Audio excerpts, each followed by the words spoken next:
ಇವತ್ತು ವಿಶೇಷವಾಗಿ ರಾಜ್ಯದಲ್ಲಿ ಹಿಂದುಳಿದ ವರ್ಗಗಳನ್ನು ಪ್ರತಿನಿಧಿಸುವಂತಹ ಶಾಸಕರು, ಸಂಸದರು, ಮಾಜಿ ಶಾಸಕರು, ನಮ್ಮೆಲ್ಲ ರಾಜ್ಯ ಪದಾಧಿಕಾರಿಗಳ ಒಂದು ವಿಶೇಷವಾದಂಥ ಸಭೆ ನಡೆದಿದೆ.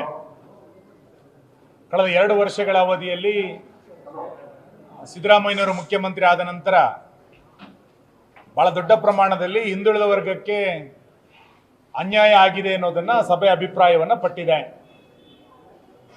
ಹಿಂದುಳಿದ ವರ್ಗಗಳಿಗೋಸ್ಕರ ರಚನೆ ಮಾಡಿದಂತಹ ಮತ್ತು ಆ ಕಲ್ಯಾಣಕ್ಕೋಸ್ಕರ ರಚನೆಗೊಂಡಂತಹ 11ಕ್ಕೂ ಹೆಚ್ಚು ನಿಗಮ ಮಂಡಳಿಗಳಿಗೆ ಈ ಸರ್ಕಾರ ಬಂದ ನಂತರ ಯಾವುದೇ ಅನುದಾನಗಳನ್ನು ಈ ಸರ್ಕಾರ ಕೊಟ್ಟಿಲ್ಲ.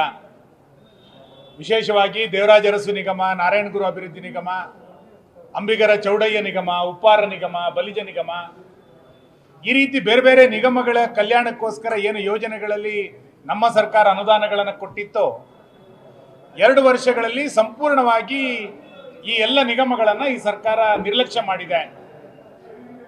ಕೇವಲ OBC ಎನ್ನುವಂಥದ್ದು ಸಿದ್ದರಾಮಯ್ಯನವರಿಗೆ ಭಾಷಣದ ವಸ್ತು ಆಗಿದೆ ವಿನ ಅವರ ಕಲ್ಯಾಣದ ಭಾವನೆಗಳು ಅವ್ರ ಬಗ್ಗೆ ಇಲ್ಲ. ಈ ಹಿನ್ನೆಲೆಯಲ್ಲಿ ಎಲ್ಲ ನಿಗಮಗಳಿಗೆ ತಕ್ಷಣ ಅನುದಾನಗಳನ್ನು ಬಿಡುಗಡೆ ಮಾಡಬೇಕು.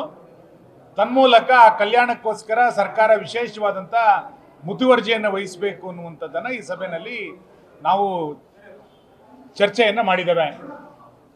ಎರಡನೇದು, ಕಾಂತರಾಜು ಆಯೋಗದ ವರದಿ. ಸ್ವತಃ ಸಿದ್ದರಾಮಯ್ಯನವರೇ ರಚನೆ ಮಾಡಿದಂಥ ಕಾಂತರಾಜು ಆಯೋಗದ ವರದಿಯನ್ನ ಇಲ್ಲಿಯ ತನಕ ವರದಿಯನ್ನ ತೆಗೆದುಕೊಳ್ಳಲಿಕ್ಕೆ ಕಾಲಹರಣವನ್ನ ಸ್ವತಃ ಸಿದ್ದರಾಮಯ್ಯನವರೇ ಮಾಡಿರುವಂಥದ್ದು. ಆ ವರದಿಯನ್ನ ICUನಲ್ಲಿಟ್ಟು, ಆ ವರದಿಯನ್ನ ಕೋಲ್ಡ್ ಸ್ಟೋರೇಜ್ನಲ್ಲಿಟ್ಟು ಸಂಪೂರ್ಣವಾಗಿ ಆ ವರದಿಯನ್ನ ಇವತ್ತು ಕಸದ ಬುಟ್ಟಿಗೆ ಎಸ್ತಿದ್ದಾರೆ. ಆ ವರದಿಯ ಮುಖ್ಯಾಂಶಗಳನ್ನು ಸಾರ್ವಜನಿಕ ಚರ್ಚೆಗೆ ಬಿಡಲೇಬೇಕು. 165 ಕೋಟಿ ರೂಪಾಯಿ ವೆಚ್ಚದಲ್ಲಿ ರಚನೆ ಆದಂಥ ವರದಿಯನ್ನ ಏಕಾಏಕಿ ನಾನು ಗೊತ್ತೇ ಇಲ್ಲ ಅಂತೇಳಿ ಸಿದ್ದರಾಮಯ್ಯನವರು ಹೇಳಲಿಕ್ಕೆ, ತಪ್ಪಿಸ್ಕೊಳ್ಳಿಕ್ಕೆ ಸಾಧ್ಯ ಇಲ್ಲ. ಅದನ್ನು ಸಾರ್ವಜನಿಕ ಆಹ್ವಾನಿಗೆ ಇಡಬೇಕು ಅನ್ನುವಂಥ ಒತ್ತಾಯವನ್ನು ಕೂಡ ನಾವು ಮುಂದಿನ ದಿನಗಳಲ್ಲಿ ಮಾಡಬೇಕು ಇಡೀ ರಾಜ್ಯಾದ್ಯಂತ ಅಂತೇಳಿ ಇವತ್ತು ಚರ್ಚೆಗಳಲ್ಲಿ ನಡೆದಿದೆ.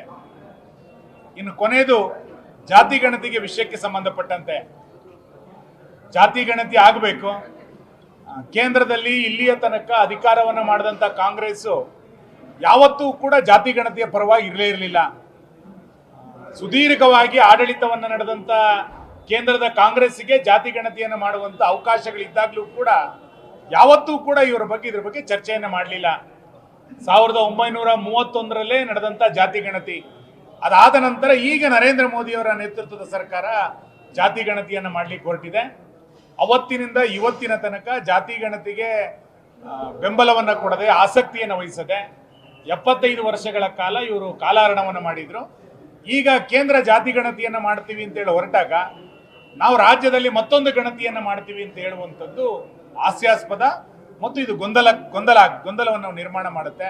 ಹಾಗಾಗಿ ಕೇಂದ್ರದ ಜಾತಿ ಗಣತಿಗೆ ಒಕ್ಕೂಟದ ವ್ಯವಸ್ಥೆಗೆ ಧಕ್ಕೆ ಬಾರದಂತೆ, ಒಕ್ಕೂಟದ ವ್ಯವಸ್ಥೆಗೆ ಬೆಂಬಲವನ್ನು ಕೊಟ್ಟು ಕೇಂದ್ರದ ಜಾತಿ ಗಣತಿಯ ಜೊತೆಗೆ ರಾಜ್ಯ ಸರ್ಕಾರ ಕೈಯನ್ನು ಜೋಡಿಸಬೇಕು ಅನ್ನುವಂಥದ್ದು ಈ ಸಭೆಯಲ್ಲಿ ಅಭಿಪ್ರಾಯ ವ್ಯಕ್ತ ಆಗಿದೆ. ಈ ಹಿನ್ನೆಲೆಯನ್ನು ಇಟ್ಟುಕೊಂಡು ಬೇರೆ ಬೇರೆ ಜಿಲ್ಲೆಗಳಲ್ಲಿ, ಬೇರೆ ಬೇರೆ ವಿಭಾಗ ಕೇಂದ್ರಗಳಲ್ಲಿ OBC ಜನಜಾಗೃತಿಯ ಸಭೆಯನ್ನು ಮಾಡಬೇಕು ಅಂತೇಳಿ ನಾವು ನಿರ್ಣಯವನ್ನು ಮಾಡಿದ್ದೇವೆ. ನಾಳೆ ಜೂನ್ 1ರಿಂದ ಆಗಸ್ಟ್ 15ನೇ ತಾರೀಕಿನ ತನಕ ಈ ಅಭಿಯಾನವನ್ನು ಮಾಡ್ತೀವಿ.